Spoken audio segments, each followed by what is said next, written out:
Un psychologue a découvert sur les personnes qui cherchent sans cesse à travailler sur elles-mêmes une vérité terrifiante. Le docteur Lena Hoffman, psychologue comportementale, après avoir passé des années à étudier des personnes obsédées par le développement personnel, elles méditent, elles lisent, elles sont à sans cesse se former pour être en meilleure santé, pour mieux se comprendre, pour être en mesure d'être la meilleure version d'elles-mêmes. Mais sous l'envie de s'améliorer, elles découvrent un schéma négatif pour leur santé mentale. Aïe aïe aïe, et le pire c'est que ça se répète sans fin. Sa conclusion est mystérieuse.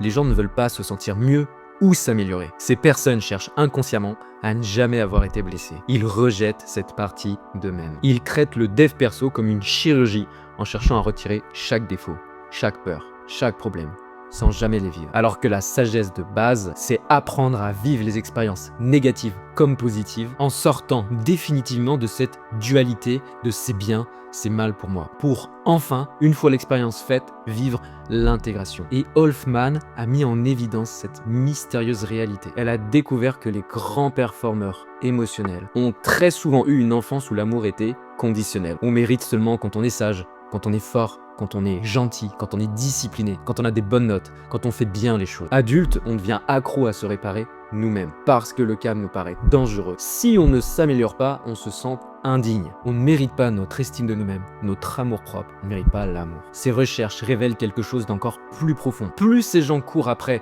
devenir leur meilleure version, plus ils s'éloignent de leur véritable moi. Car cette quête de perfection maintient notre système nerveux en mode survie subtil. Avec cette croyance, la pensée qui tourne dans nos têtes, je suis jamais assez. C'est ce qu'on appelle le paradoxe de Berlin. Alors que dans le fond, on sait très bien que les personnes les plus saines, ce sont pas celles qui guérissent le plus, mais celles qui ne se voient plus comme brisées et font les choses par envie. La paix n'arrive pas quand tu changes, mais quand tu arrêtes enfin de fuir les parties de toi qui n'ont pas besoin de l'être. Alors oui, j'ai peur pour mes proches, pour ma sœur, pour ma chérie, pour moi-même. Et mon obsession de savoir me réparer est une peur déguisée depuis toujours. Alors j'accepte de vivre avec cette peur, cette angoisse de la vie, mais sans jamais me fuir. Et je te le partage par ma passion qui est la psychologie avec envie. Merci infiniment pour ton attention.